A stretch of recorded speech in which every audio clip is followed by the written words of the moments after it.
Hello, this is Professor Pradeep Kumar welcoming you to the lecture on the fourth part of 21-part series lecture on irrigation engineering. Before starting the lecture, let me inform you that in order to sustain the same level of interest and enthusiasm in the subject, it is proposed to discuss surface irrigation methods under three subheads. So, this lecture confines only to uncontrolled and controlled flooding method of irrigation. The other two methods, namely furrow method and contour method, will be discussed separately. Further, multiple choice questions and interview oriented questions are included in that part of lecture covering contour irrigation method. In the last lesson, we learned different sources of water and mode of conveying it to the field. The next step is to apply the received water on the field with minimum wastage and maximum efficiency. The irrigation method can be surface irrigation, overhead irrigation, or subsurface irrigation. In the surface irrigation system, water flows over the land by gravity, and while flowing, it wets the soil through infiltration. In overhead irrigation, otherwise known as sprinkler irrigation, water is sprayed in the form of drops, simulating the rainfall using a pipe network and a pump.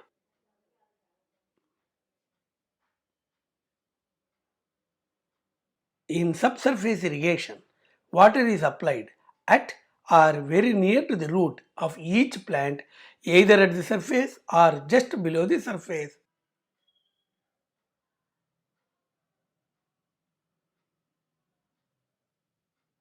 A bird's eye view of different irrigation methods in general and surface irrigation methods in particular are presented as follows. So, irrigation methods are surface irrigation methods, overhead irrigation methods, subsurface irrigation methods. Again, surface irrigation methods are of three types: flooding type, furrow type, and contour method of irrigation.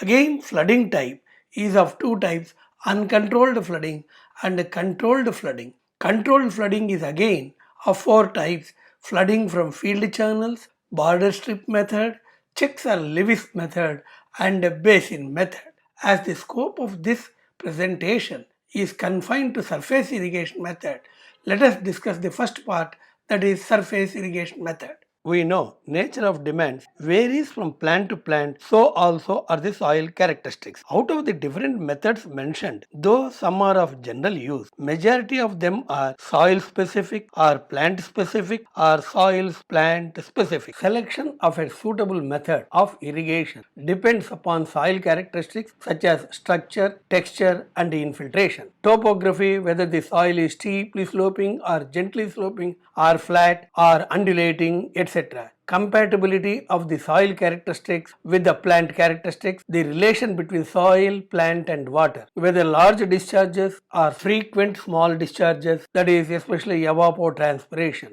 infiltration characteristics of the soil, depth of root zone of the plant, erosion characteristics of the soil, that is the magnitude of the loss of the top fertile soil, amount of water applied during each irrigation. After evaluating these factors for a given set of soil conditions and plant conditions, suitable method of irrigation is selected. As the present lecture pertains to surface irrigation method, let us concentrate only on this method now. Surface irrigation method, as the name suggests, water is spread on the surface of the land in the form of a sheet or allowed to flow in the form of small streams, wetting the soil during its flow. Due to obvious reasons, this method is still in use in most parts of the world. This method is adapted for perennial irrigation. Based on the method of preparing the land, this method can be flooding type, furrow type, or contour type. Further, flooding type may be uncontrolled flooding, otherwise known as wild flooding, or free flooding, controlled flooding. Further, controlled flooding can be flooding from field channels, border strip method, checks or levees method, and basin method. Now, let us discuss these methods in detail. Now, uncontrolled flooding. In this method, water is spread on the land without any control over the discharge, depth, direction, and velocity of flow. As this method is applied where much prior preparation of land is not required, water follows natural slope This method of irrigation is suitable for smooth and flat lands. It is used where water is available in abundance and inexpensive. Though this method of irrigation is cheap because no preparation of land, no bunds, no channels on the field, this method involves lot of wastage of water.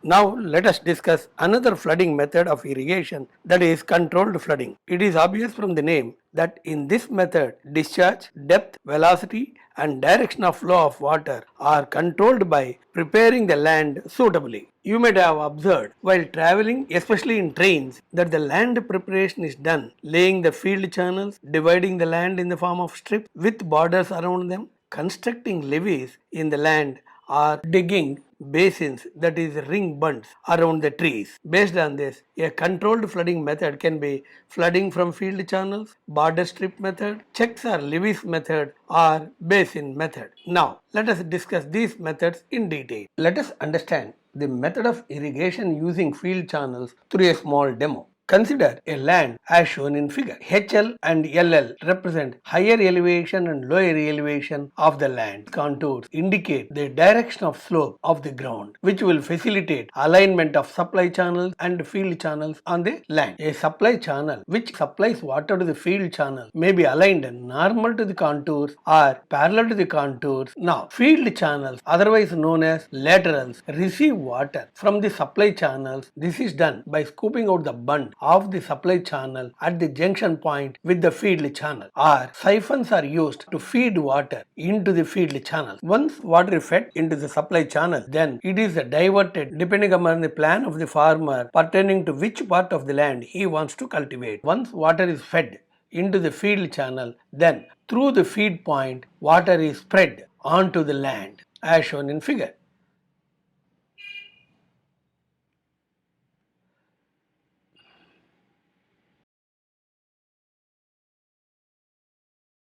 A waste channel is provided at the downstream side of the field channels to collect excess water from them for reuse. Now, let us see other method of orientation of field channel. Here, the supply channel is aligned parallel to the contours and the field channels aligned perpendicular to the contours. Once water is allowed into the supply channel and diverted into the field channels, did you observe any difference between the first case and the second case? Yes, there is a difference. In the first case, the irrigation was done on only one side of the field channel, because on one side land is at higher level, on the other side it is at lower level. In this case, irrigation water is applied on both the sides of the field channel.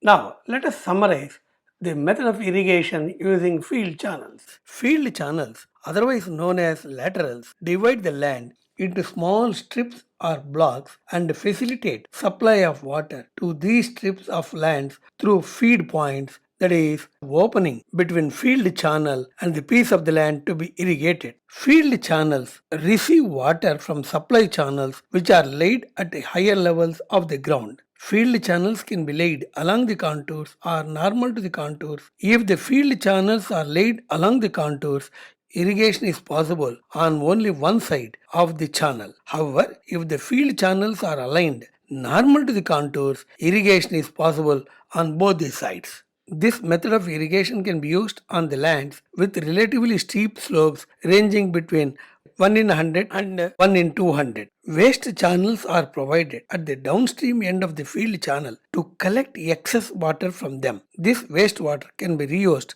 for irrigation. As there is a flexibility to align the field channels, no major land preparation is needed in this method. The spacing of the field channels depends upon the topography and type of soil. Soils having steeper slopes require closer spacing. Loose soils compared to tight soils need closer spacing. In general, the spacing of the field channels vary between 15 and 60 meters. Now, let us discuss another method, border strip method.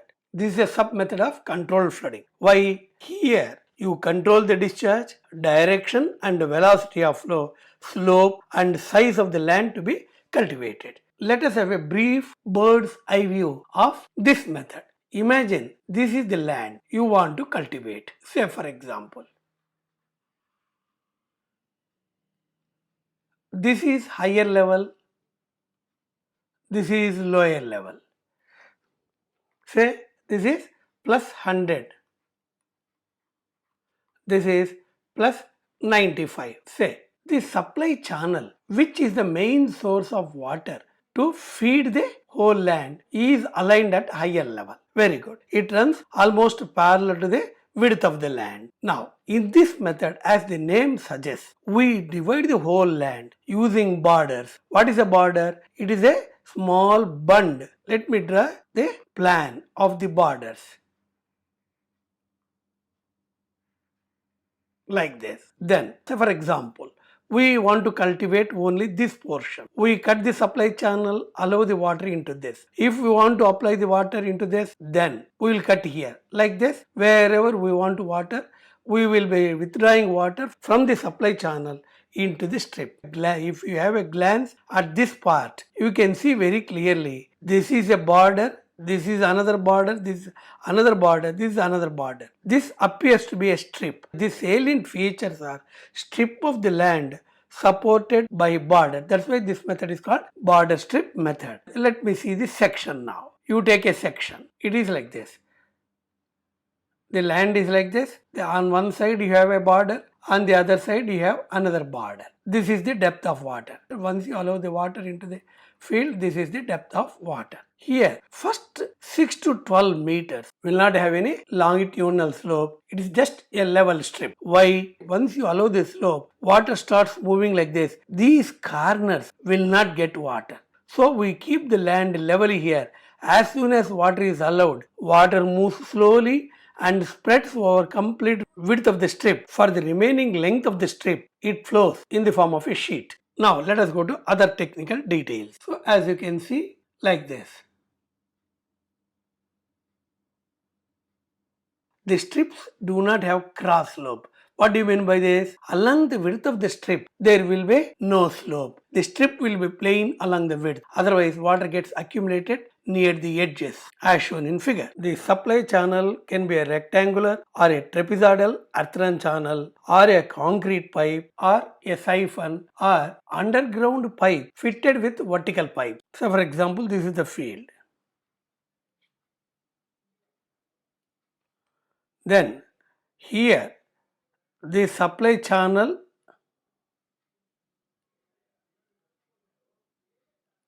will be like this. The direction of flow of water is normal to the screen of the monitor. Otherwise, the supply channel can be a buried pipe with vertical pipes attached to it. So if you see the cross section, it will be like this. This is the vertical pipe and this is the underground buried pipe. This is the ground level. Like this. The water rises, falls and spreads on the strip like this. Here we can use siphons also. The size of the strip depends upon the discharge, type of soil, infiltration rate, slope of the soil surface, machinery used to prepare the borders. Width is usually between 3 to 15 meters. The favorable length and slope of the strips for different soils are as follows. You can observe the strips on the clayey soils can be as long as 300 meters, whereas for sandy soils it is as short as 60 meters. Like that, keeping all these points, width, slope and length, we can design the size of the strip so that there will not be wastage of water. Now, let us discuss another controlled flooding method, that is checks or levees method. A check or levee or a border mean almost the same thing, that is that the miniature compound wall to a house or parapet wall to the slab of a house. They act as dividers of the land into small pieces. This method of irrigation is also known as irrigation by plots. This is most widely used method in India. Land to be irrigated is divided into plots by means of levees or checks. This figure shows a big land divided into small pieces using the levees. The supply channel at higher level is also shown. Field channels are located. Once supply is allowed into the supply channel, a part of it gets diverted into field channel. Please note that each plot is surrounded on all the four sides by levees with inlet for water on one of the levees. Depending upon the finances, facilities, fertilizers, availability of seeds, labor, etc., farmer can decide which plots can be kept fallow, which plots can be supplied with water. As in the case of border strip method, there will not be any cross flow from one plot to the other plot, or there will not be overtopping of the levees. Size of the plot depends upon the soil characteristics, especially infiltration. So, as you can expect, higher infiltration means smaller plots. Size of the plot varies from 1 square meter to as big as 4 hectares. Depending upon the topography of the soil, there may be difference in elevation between the plots. That is, plots need not be at the same level. Now, let us discuss another controlled flooding method of irrigation, that is basin method of irrigation. A basin is a depression made around the trunk near the root system in order to facilitate infiltration of water into the root zone. Usually, a separate basin is made for each tree as shown in figure. Basin may be either circular or square in section. Further, this method of irrigation is most widely used for orchard type of plants. A visual presentation of basin method of irrigation is presented as follows.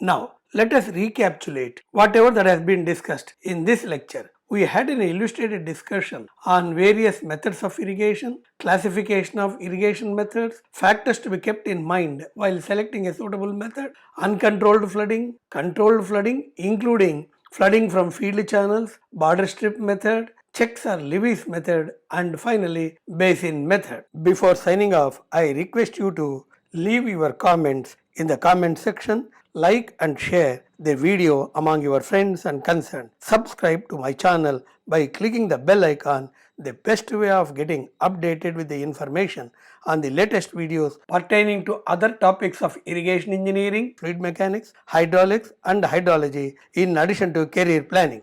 Thank you very much and wish you an excellent future.